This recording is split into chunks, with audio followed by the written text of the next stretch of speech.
We are going to start. I'm going to pray, and then I'm going to tell y'all all about today, what we're going to do, and why we're going to do it, and then we'll get into the first message. Heavenly Father, we thank you for this time together.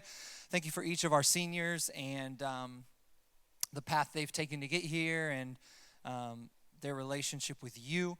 And I pray today would be that it would be beneficial for students to understand the best way to transition into adulthood and life after high school.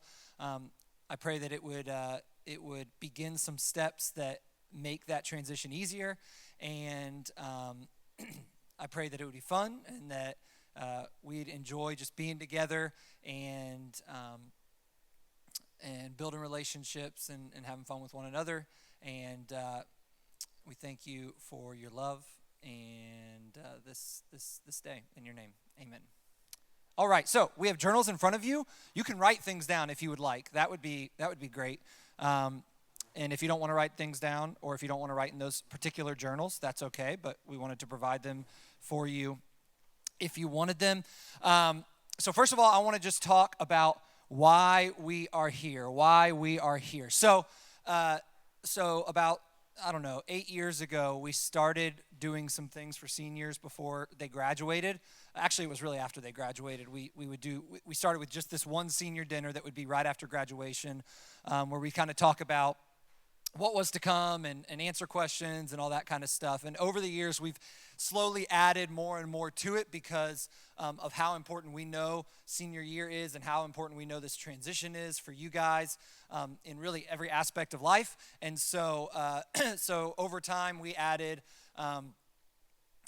like a post freshman year dinner, and we added a beginning of the year senior dinner, and then last year we added in the senior curriculum for spring, and then this year we added in a senior weekend, which became a senior day. But nonetheless, having something towards the beginning of the year, in this case the middle of the year, for you guys to spend the day together, really start to prepare you for this transition that you're going through, and hopefully help give some wisdom to you and get you in a position where you can succeed with it, but also just a chance for you guys to have fun, enjoy one another. Senior year only comes once. Senior year is the kind of the year of many lasts, and so we want you guys to just be able to spend some time with your life group, spend some time with each other, have fun, and that kind of thing. And so early in the day, we're going to be doing some content-based stuff like what we're doing right now to help you and equip you for what's coming up, whether you're staying home or going somewhere or going into the workforce or whatever. And then later in the day, it'll mostly just be kind of hang time and fun and just being with each other. And so again, why are we here? We're here because we want you guys to successfully go into your next phase of life. We want you to successfully become adults, especially spiritually, but in every aspect, because we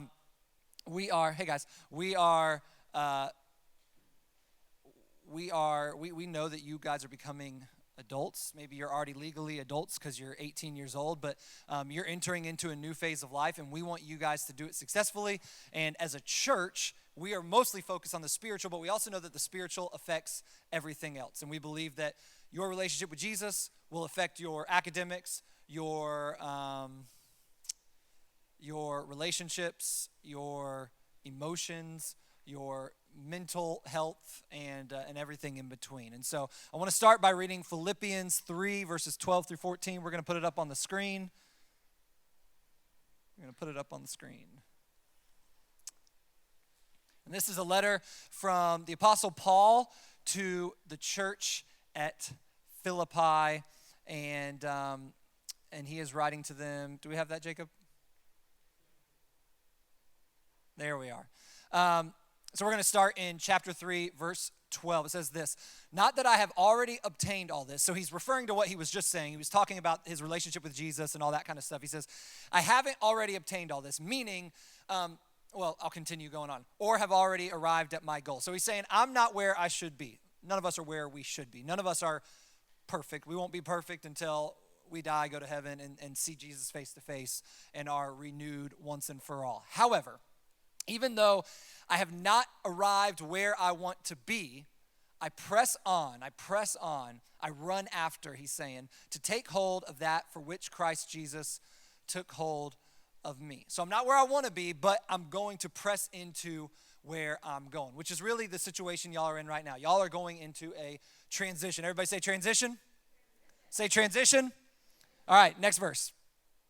Brothers and sisters, I do not consider myself yet to have taken hold of it. I haven't taken hold of it yet. I'm not where I need to be. Again, he's kind of repeating himself. And Apostle Paul was a pretty strong follower of Jesus.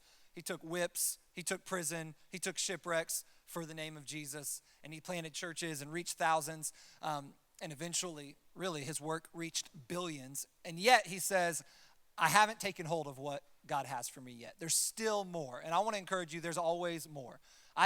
Please, I hope and pray that the highlight of your walk with Jesus is not 12th grade. I hope and pray that the highlight of your life is not 12th grade. Life will get so much better, and your relationship with Jesus can and will get so much better than right now. But so often I see students, former students, that really, to this point, whether they're 25 or 30 or something like that, the highlight of their life was when they were 17 spiritually. And I don't want that for you. I want so much more for you. I want you to continue to grow. He says, one thing I do. Here's how I do this whole forgetting what's behind, or here's how I do this whole pressing on thing. He says, I forget what is behind, I forget the past, and I strain towards what is ahead. I forget what's behind, strain towards what's ahead. I forget what is behind. So I forget middle school, I forget high school. I want us to forget the last 7 years for a moment. And I just want us to focus on the future today. I just want us to focus on what's coming over this next semester, over these next few years. We want to forget what's behind and strain towards what's ahead. Next verse. He says, I press on toward the goal to win the prize for which God has called me heavenward in Christ Jesus. And so this is kind of the verse and the idea behind the why of today is that we are going to forget what's behind and we're going to press on to what's ahead. Forget what's behind, forget, and move on to what's ahead. And the title of this session is Transitions Are Tough.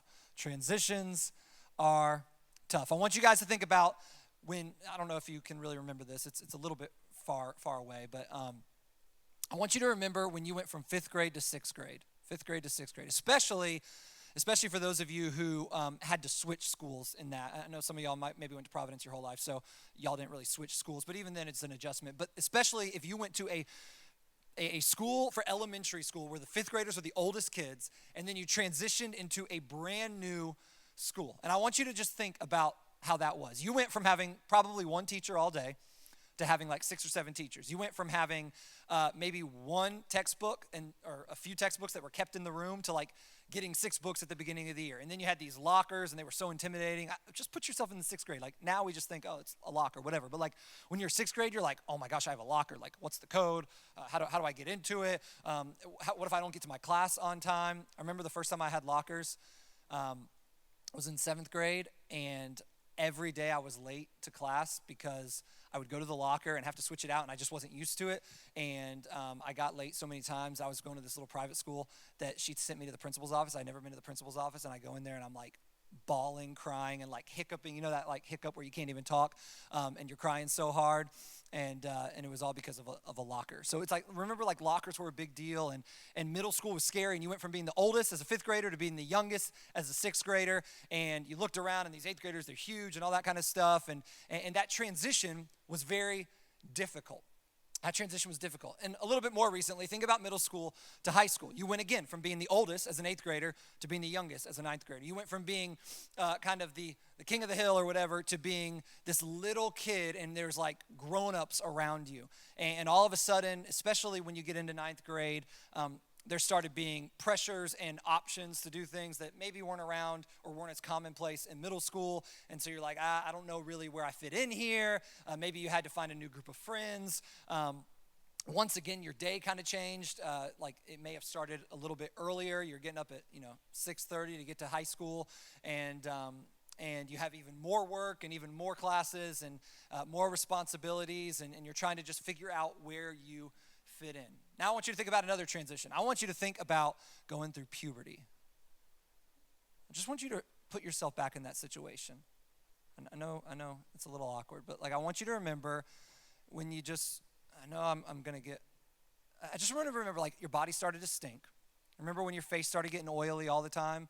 Like I could go work out for like 3 hours now and come home and my face is not near as oily as it was after 3 minutes out of a shower when I was in 7th grade. Like my face would just be, remember the pictures where like your face is shiny all the time? It's just like, and then there's acne and it's just coming out everywhere. And then you got hair growing everywhere and you're looking down, you're like, I don't even remember when it got there. It's just there. And then guys, like this isn't really a thing for girls, but guys, your voice changes and that embarrassing process of like 6 months where you go from like, hey guys, my name is, and then you're like, hey guys. Like I saw some kids, middle schoolers after quarantine that I hadn't seen in like 6 months, like little Andrew Kozlowski, and all of a sudden he sounded like a man. He was like, hey Ryan, how you doing? And I was like, that's weird.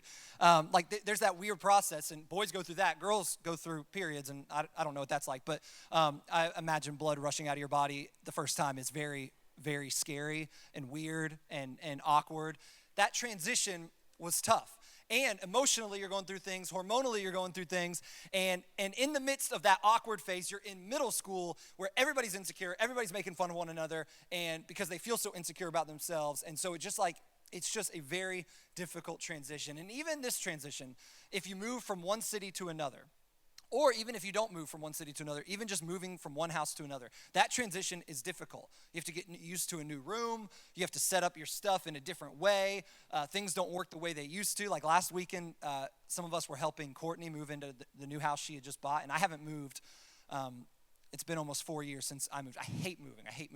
It's the worst thing ever. You pack up everything, you label it, then you go into another place. You got to clean your old place. You got to paint the walls, and you got to go to a new place and clean and paint the walls. And like we were setting up the house and just what it just stressed me out to be there.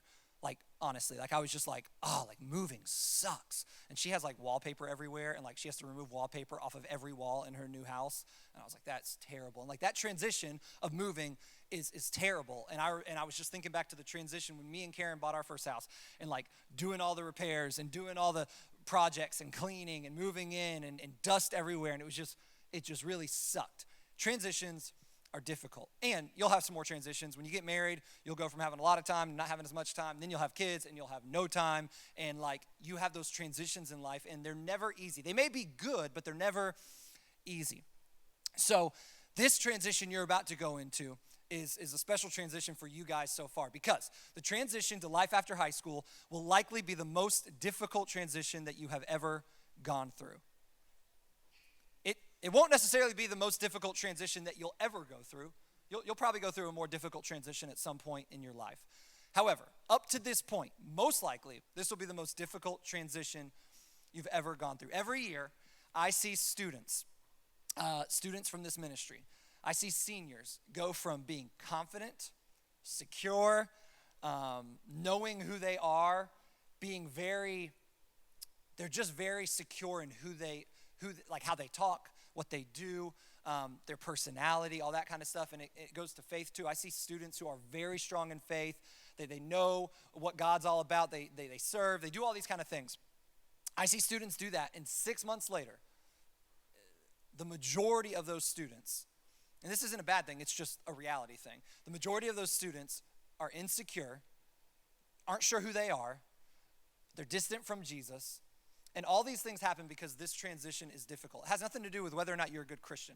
It has to do with the difficulty of going from one place to another and doing some things you've never done before. There are some parts of this transition, and I'll go over them in a second, that are unique to this transition. They're different than middle school to high school. They're different than puberty. They're different than moving to a new city with your parents. They're very, very unique. But every year I see these students that are so like, they're just so them. And then the next year it's like, I don't know what's going on. I see it all the time. 70% of Christian college freshmen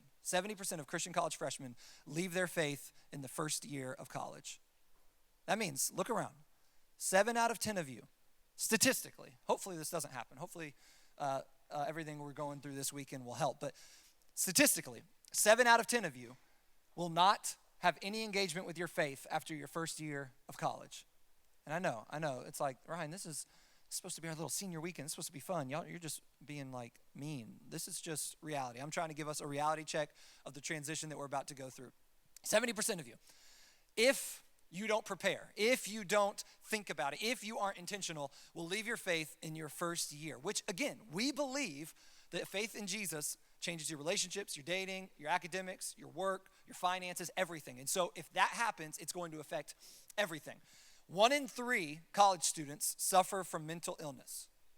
So that doesn't mean they didn't suffer before, but a lot of times a transition and a new environment will bring about even more symptoms and even more realization of those mental illnesses, especially with depression and anxiety. In this 2017 survey of 48,000 college students, 64% of them said they had felt very lonely in the previous year.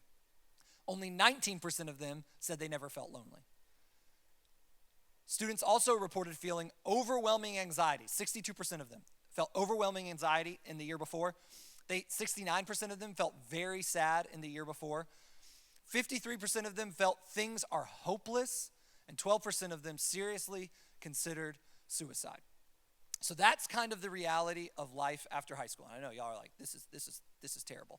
But here's why this happens. Because you're going to go from living at home, most of you live at home, I believe, with some guardian of some sort, parents, step-parents, grandparents, whatever.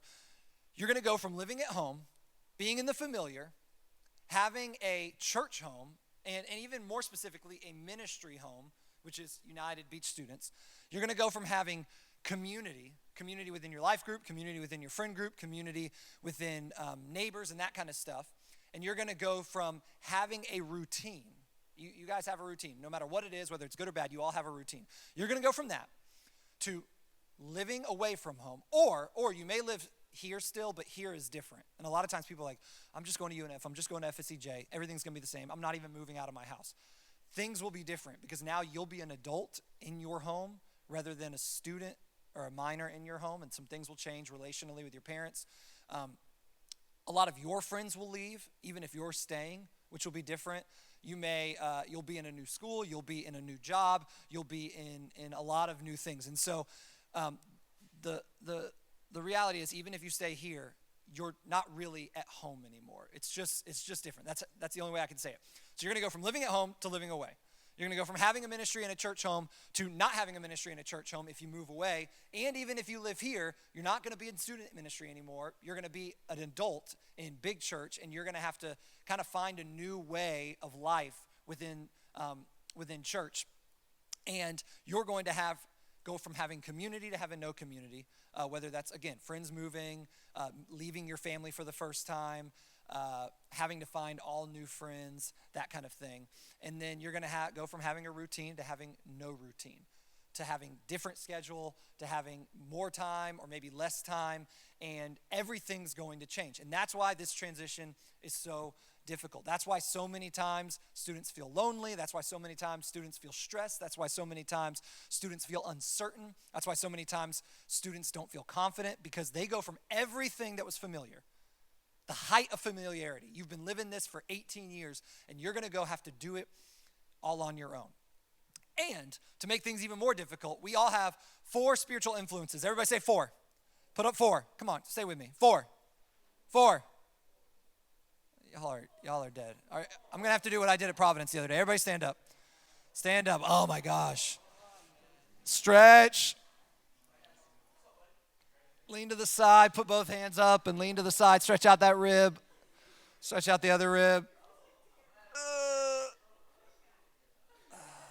Guys, y'all can do some push-ups if you want. Maybe do a little air squat, whatever. Kind of get yourself loosened. All right, sit back down. How many spiritual influences do we have? How many? 4. So 1 is family. 2, and even if these aren't your spiritual influences, they're your main influences. 1 is family, 2 is friends, 3 is your church, and 4 is your mentors. Maybe for you, your life group leaders, other people as well. 4 spiritual influences. You have those 4 spiritual influences. Generally, in this next phase, as you're going through a new routine, a new home, finding new community, finding a new church or a new ministry or a new way of doing church, generally you're going to do it without at least one or two of these influences. And perhaps if you move away, you're going to do it without all four of these influences. Yes, they'll still be there, but they're going to be distant. Your parents aren't going to be there looking over your shoulder. Your life group leaders aren't going to see you weekly. You're not going to have the same church home that you're used to, and your friends are going to be different. You're going to be finding new friends, all that kind of stuff. And generally, next year, you will have to replace, probably for the first time in your life, replace some of these influences in your life. And you're going to do it alone. Again, think about when you first came to student ministry. We gave you a life group leader. We gave you a life group. We told you come on Sunday and Wednesday, go to Epworth in the fall, go on a mission trip in the summer. It's very cut and dry. It's basically just put out in front of you, and all you got to do is just sign up and show up. But when you're an adult, you have to go find those opportunities. You got to go seek them out. You've got to go sign up. You've got to go try out a church. You've got to go find new mentors. You got to find new friends. You got to make sure they're the right friends, all that kind of stuff. A lot of this over time happened naturally. It was given to you. Your parents helped you with it. Your family helped you with it, all that kind of stuff.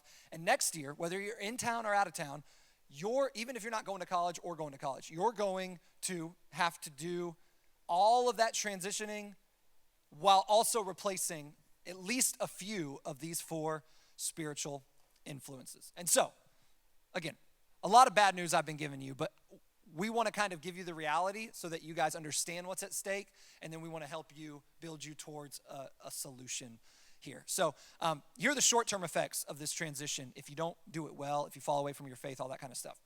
Short-term effects, you might find the wrong college friends. You might compromise on your morals or things that you didn't used to compromise on.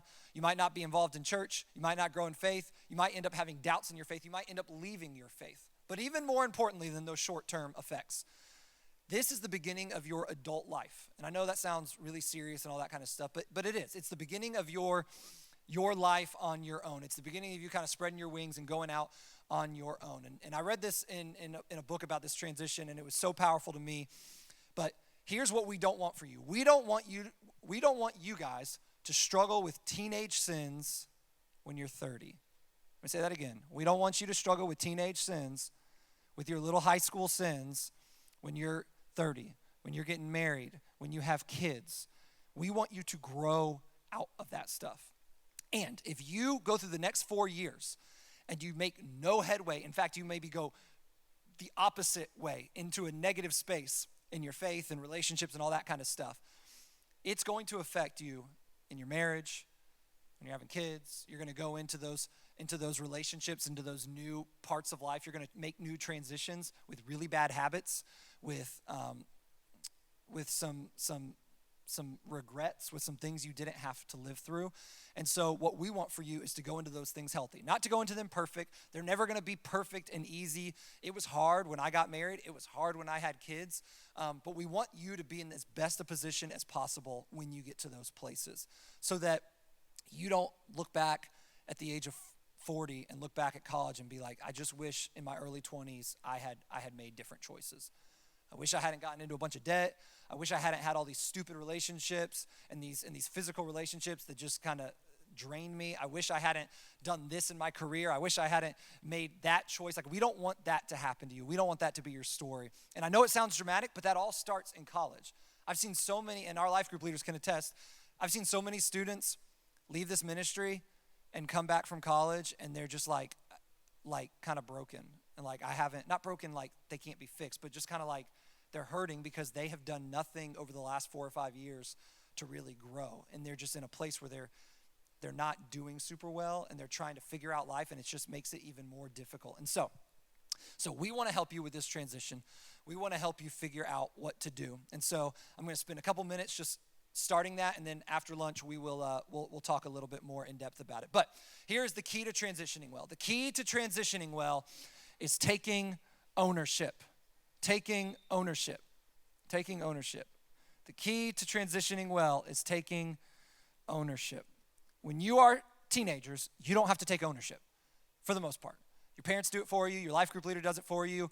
Your teachers do it for you. You got to turn in this assignment. You want extra credit? I know at Fletcher they hand out extra credit like candy. It's like, oh, you have an F, but if you come volunteer for an hour after school, I'll give you an A. Just like ridiculous crap. You're not going to get that in college. You're not going to get that in the real world. Your boss isn't going to be like, well, you've been a terrible employee for the last 2 years, but if you if you take care of my kids for an hour on Friday afternoon, I'm just gonna give you a raise and give you a promotion. Like that stuff doesn't happen. You have to take ownership. And I want to give a prize to Mackenzie for taking ownership. One person showed up on time today, and I'm not saying that as someone who shows up on time. Usually I don't. But one person showed up on time or early, and it was Mackenzie, and so I'm going to give her a $10 gift card to Sago because she took ownership. So come on, Mackenzie. I know you're like the class pet right now, but you didn't mean to be. I made you the class pet. And it's something you should be proud of. Yeah. Enjoy some coffee. All right. The key to transitioning well is taking ownership. We have to own our lives. You're going to have to own a lot of things. Some of you, how many of you have never done your own laundry? Don't be embarrassed. Y'all have all done your laundry? Good. Proud of y'all. I don't believe it. I think y'all are just embarrassed, but whatever. How many of you still depend on your parents to wake you up for school or church? Yeah. Thank you, Ella. Thanks for the honesty. How many of you don't come to church if your parents don't go to church or if your parents don't make you? None of you? Okay, we got one honest person. Thank you, Cooper. How many of you don't really pay attention to the way you spend your money in terms of budgeting? Most of us? Okay. Good. How many of you have to be held accountable by your parents to do your homework or to study? How many of you have to be held accountable by your parents or pushed by your parents to do your homework or study? Y'all all good with that? Okay. All right. How many of you make yourself consistently do quiet times? Time with God, daily or weekly or something like that. Okay.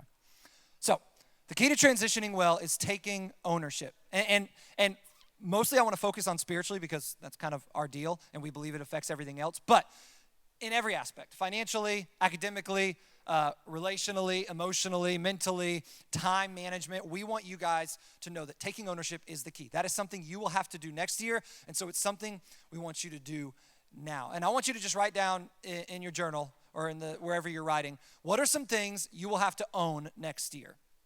And just write them down, whether you're owning them right now or not. What are just some things? Just list them out. Real quick, what are some things you will have to own next year for yourself? Yeah, that you will have to own that no one's going to necessarily make you own.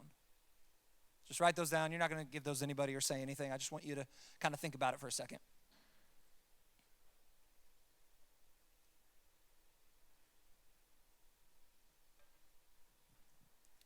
All right. So as you keep writing, I'm just going to keep going. Here's the key, and here's really what we're pushing throughout today, is it starts now. It starts now. It starts now. Everything we're talking about, this transition into college, does not start when you graduate high school. It does not start when you go to college in August or September. It does not start when you get a new job. It does not start when you move. It starts right now. It really started years ago, but for the sake of being really intentional, it's going to start right now. It starts today. If you get nothing else from this entire day, I want you to just remember that. It starts now. It doesn't start later. It doesn't start when you're 19. It doesn't start when you're a senior in college. It doesn't start when you graduate college. It doesn't start when you get married. It doesn't start when you live on your own. It starts right now. Taking ownership, transitioning well starts right now. This is not a transition to life after high school that starts when you graduate. It's a transition that starts way before you graduate. And you can't just turn things on when you get to school or when you get into a job or when you move out and you're like, oh, I'll just do these things all of a sudden, because that doesn't work in any area of life. It doesn't work in training. It doesn't work in weightlifting. It doesn't work in sports. It doesn't work in academics. It doesn't work in relationships. You can't just ignore, and then just turn it on at the last second. You have to start owning some things right now, especially your faith. You got to start owning your faith right now. And there's an obstacle to starting now, and it's senioritis. But not just senioritis in terms of academics. It's senioritis in terms of life, and especially in terms of your spiritual growth. Here's what often happens, and I've seen it, and I'm not pointing singling you guys out. I'm just saying I've seen it over the course of 9 senior classes. Seniors make excuses for why they don't go to church, for why they don't go to life groups, for why they don't spend time in the Word, for why they don't take ownership in their life. They make excuses over and over and over again. Well, I'm doing college applications. Well, college applications are not a 24/7 job for 8 months of your life. Like, and especially when they're like, oh, I'm doing college applications. Like, it's like April. Like, I know, like, you already turned in that stuff, and if you're still doing it right now, there's not a lot of hope. So, like, making excuses all the time, and you're just like making, and I hear it all the time. Here's a major excuse that I hear all the time. Well, I have to work. Well, do you get off for other things that you want to do? Do you get off for other things that are important? And I get it. Like sometimes you can't control it, but sometimes you can. And sometimes you can make adjustments and set priorities so that you do what you want to do or what you need to do. And I promise you, if it comes to preparing well spiritually right now or making an extra $80 a week, I promise you, the preparing well spiritually right now is going to be a lot better than 80 times whatever that ends up being between now and graduation. I promise you that like $1,000 is not going to make that big of a difference in your life, but preparing well spiritually, relationally, mentally, taking ownership right now, it will make a big difference. I promise you. It's so much more important. Like there's so much money, and all the adults can attest to this, and none of us are rich, but there's so much money we've spent and saved, not spent, not saved over the past 10, 12 years, like, and you don't even know where it goes. It doesn't really even matter that much. But how you prepare right now does matter a lot. So don't make excuses. Another way that we see senioritis is just focusing too much on the future. And I say that not like, obviously that's what we're talking about right now, but I'm talking about like in a bad way, where it's like you're so worried about the future that you're not living in the present. You're so worried about the future that you're not preparing in the present. Worrying about 6 months from now won't help you if you're not doing something right now about it. And if you lose the present because you're worried about the future, then you're not going to be growing and preparing over the next 6 months. So making excuses is one way we see senioritis, focusing too much on the future, and then just the busyness of senior year. And we want you to enjoy senior year, not just in student ministry, in school. We want you to enjoy whatever dances you get, whatever activities you get with COVID and everything. We want you to enjoy your last sport years and your last year together with friends and all that kind of stuff. We want that. We don't want you to give up on that. You don't have to trade that in for church or trade that in for spiritual growth. But a lot of times the busyness of senior year sucks us away from our spiritual growth and makes us so absorbed in ourselves and what we're doing and what we want that we don't actually invest in ourselves and make sure that we're growing for the future. So key to transitioning well is taking ownership, and it starts right now. We're going to close this session with a video, and we're going to close each session with a video. And this is with two former students, one that graduated last year, and that's in her first semester, or just starting her second semester, and one that graduated 2 years ago. Both of these students went away to college, but we'll have a story from a student that stayed home in our later video. But it's just me on a Zoom interview, interviewing a couple of our students, and most of you will know them, and them sharing their experience of the difficulty of the transition. So check it out.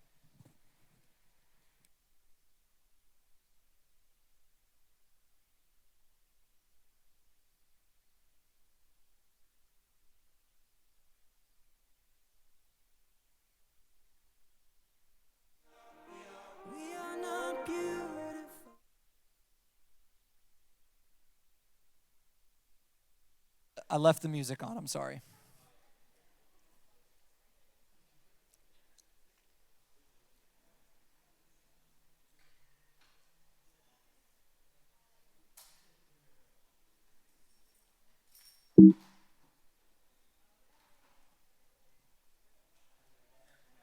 Hi, my name is Cutter Cannon. I am a sophomore right now at the University of Georgia, and that's it. All right. So Cutter, tell me, what were some of the most difficult parts of transitioning to life after high school? Um, I would say the most difficult is just kind of a practical thing is handling like the freedom that you like inherit. So like obviously no one's over your shoulder telling you what to do. I mean, the time is all yours, and I mean you get to choose what you want to do with it. So and honestly, like the first month or so, I kind of found it a little bit difficult because I mean, I spent a lot of time at the dining halls, hanging out with friends. I would go to the gym a lot and play basketball and stuff. And I kind of fell behind in a couple of classes. So, yeah, just it's not as much of a faith thing, but just a practical thing, like being able to handle the freedom that you get is kind of a big thing. Yeah. And it's not just there's so many different parts of the transition that are difficult, not just faith wise, but in terms of your faith and spiritually, what was difficult for you? Um, so I would say it really wasn't that difficult for me to transition because I I was able to go to church quickly, and I found a church, and I would go weekly. But that I think is largely due to the fact that I did go to church, big church, a lot in high school. Like junior, senior year, I would go almost every weekend, and I like made it a priority because of what y'all implemented in me in United and in senior year that I needed to go to big church. So I did that, and I felt like that really helped because I mean, most of the time, like this year, this sophomore year, I haven't gone to church with a single person. I go by myself every week. So, and it's not like an issue at all. Like I love it. I love my church and everything, and I love going still, even without a friend to go with. So I'd say going to big church, doing that thing in high school helped me a lot to make it not as stressful or difficult of a situation. Yeah. So what were a couple of things that you didn't expect to happen when you got to college, um, or maybe things that surprised you or you wish you had known ahead of time that you could share with our seniors this year? Yeah, so I would say I didn't really expect for there to be so many people like in the exact same situation that I'm in, that I was in freshman year and kind of still am. Like I went to a group called Freshly my freshman year, which is basically United for Freshmen, where we have like small groups and we have a worship session and a message. And I mean, it was kind of shocking to see how many people actually would go to this event and would go at a weekly basis. Like there are a good amount of people that were also trying to work on their faith and grow in a relationship with God. So that was just very encouraging for me, even though you are gonna be alone in your faith and you're gonna be having to go to church alone a couple of times and it's gonna be hard like that. It is very encouraging to see the amount of people that are still trying to lean into the Lord. Yeah. And I think that's a very good point that no matter where you go, whether you stay at home, go somewhere else, you don't go to college at all, you go straight into work, whatever, there's always people that are following Jesus. And the important thing for us is to be looking for the right community, looking for new people and getting involved. Um, because we aren't supposed to do it alone and you don't have to do it alone.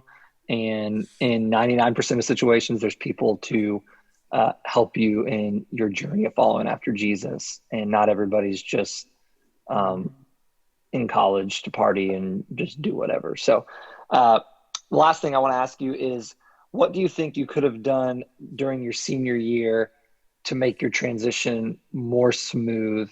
Or what did you do during senior year besides going to big church that helped you with your transition? Um, I would say one thing I didn't do was really focus on growing with God and rejuvenating my spirit, like during the times of devotionals, prayer, quiet time, worship, listening to a message. Like in high school, I feel like I often would kind of rely on Epworth and rely on Jamaica to kind of rejuvenate my spirit. And I know it's not a good thing, but that's kind of what I did. In college, you don't have those things. You don't have an Epworth where you're with 400 students and you're praising the Lord and it's the Holy Spirit's in us all. Like you don't have that kind of situation. So you need to really be adamant about when you're spending time with God that like you really are trying to make an effort to grow in those times and you're not just checking it off the list like, oh, I did that today, but like really making a strong effort to grow with Him. Awesome. Well, thank you, Cutter. Appreciate your time sharing with our Yep. seniors. Heck yeah, go seniors. All right. Well, I want to introduce to you a former student who just graduated last year and have her share a little bit of her story. So go ahead. Hi, I'm Kelly Shearer. I'm a freshman at the University of Florida, and I just started my first semester. All right, Kelly, what were some of the most difficult parts of transitioning to life after high school, whether it's spiritually, emotionally, relationally, whatever? What were some of the most difficult parts so far? So for me, the most difficult part has definitely been like leaving my friends behind. Like I've pretty much left like all my closest best friends at home and like my family at home. So it kind of feels like I've left like my support system at home, like people holding me accountable and stuff, which has been difficult. Um, Also just like getting into a new routine, like figuring everything out. Everything just seems kind of busy, and it's like hard to like go from being at home every day like with your family to like coming and living by yourself and not having like anyone like to talk to except for like your roommate, and like no one's telling you what to do really. And it just kind of feels lonely sometimes, like because I've left all my friends at home, like you can call them, but like it's just not the same. Hmm. And what about spiritually? What has been difficult for the transition? It's been difficult, like getting my routine like set out because I like need to find time to like where I want to prioritize doing devos and stuff because my busy day is just like kind of overwhelming for me. Like when I go to bed, it's like I just need to like prioritize time, need to figure out like the best time of day to do my devos and stuff and spend time with God. Hmm. What are one or two things that you didn't expect to happen in the transition to college or the transition to life after high school that have happened? I didn't expect it to be so overwhelming. Um, I've kind of just like had so much going on, but like nothing going on at the same time. But like either way, like my mind is just like all over the place all the time, like trying to figure out my schedule, trying to make time for God. And like there's honestly been some days where I just haven't thought about God at all. Like I'll go to bed at night and like not even pray, and like I'll wake up the next morning and like think like, oh my gosh, like I didn't even think about God yesterday. I didn't even pray before I go to, like went to bed. Like even if I don't pray throughout the day, like I'm always sure like to pray before bed. Like that's like the last thing on my mind. Like before I go to bed, like just to pray and like thank God for my day and everything. And like there's just been days where I like it's totally like slipped my mind just because I've been so like overwhelmed with the change. Hmm. So that's been really hard, like having to figure out like prioritizing time for God and stuff. Did you did you expect it being hard to meet people, or did you expect that you would be lonely? I didn't expect it to be hard to meet people. I didn't have a very good time in high school like all the time, so I kind of expected that college was gonna be great, and it hasn't been the best. It's been really hard to meet people, like partially because of COVID, but also just because like I haven't had to make friends since like sixth grade, honestly. And like it's like having to start fresh, like meeting a whole new group of people. Like it's like definitely very hard and definitely very lonely, which I was not expecting. Hmm. And then last thing is, what do you think you could have done differently in senior year to help you prepare for the transition that you're going through now? For me during senior year, I try to stay very involved in everything. Like I stayed on top of my devotions, knowing that I was going to college until quarantine happened. And like the new routine of like not going to church, like definitely made me feel more distant from God. And like my schedule was different. So I kind of like fell off my routine of doing my Hmm. devos, which definitely has hurt me like while coming here because I like didn't have a like strong foundation and routine of that. Yeah. So like I definitely recommend making sure you have a very strong foundation in your faith before you leave for college, making sure you're spending time daily with God. Just something like I regret like not prioritizing more. Uh-huh. And then also researching churches before you leave, like see which ones you like. You can watch them online now. That's something like I didn't really do. Like I got lucky and found a good church that I like right away, but like that may not happen for some of you. And like Yeah. I recommend like asking around and like seeing what will work best for you. And then also like to meet people, like there's Facebook pages where you can like find people and like connect with them on there before you go to school. And I also think that's really helpful, something that I didn't take advantage of before going. Yeah. All right. Well, thank you for sharing, Kelly, and we love you. and we know it's going to be great. Thanks. All right. So, so we just wanted to make sure that sometimes adults can say stuff and it's like, oh yeah, like whatever, he doesn't know what he's talking about. But like, we wanted you to hear from people you know that have graduated recently and hear what their experience has been because, like honestly, like those two, they were both on leadership. They were both went on every trip we have. I've spent a lot of time with both of them. They would be two of the people that I would say preparation-wise, spiritually, are the most ready of really anybody we've sent out. And Cutter's had, you know, a little bit of a better experience than Kelly, but like it doesn't just like magically happen. Like it's just tough. Like it doesn't matter like what happened in high school. It's just a tough transition. And just so you know, like I know that a lot of stuff they said, I just talked about, I didn't coach them on any of that. I didn't tell them what to say. I just asked them questions and they just happened to say all this stuff. And so like, it's true. Like this is just the stuff that happens. It's not us trying to like manipulate you or try to get you to think something about it. Like it's just the way it is. Like this is what you're going into, which I know, again, I'm not trying to beat you down. I'm not trying to make you feel sad. I'm just trying to help you see the reality of what's coming so that you'll want to do something about it, which is what we'll mostly focus on after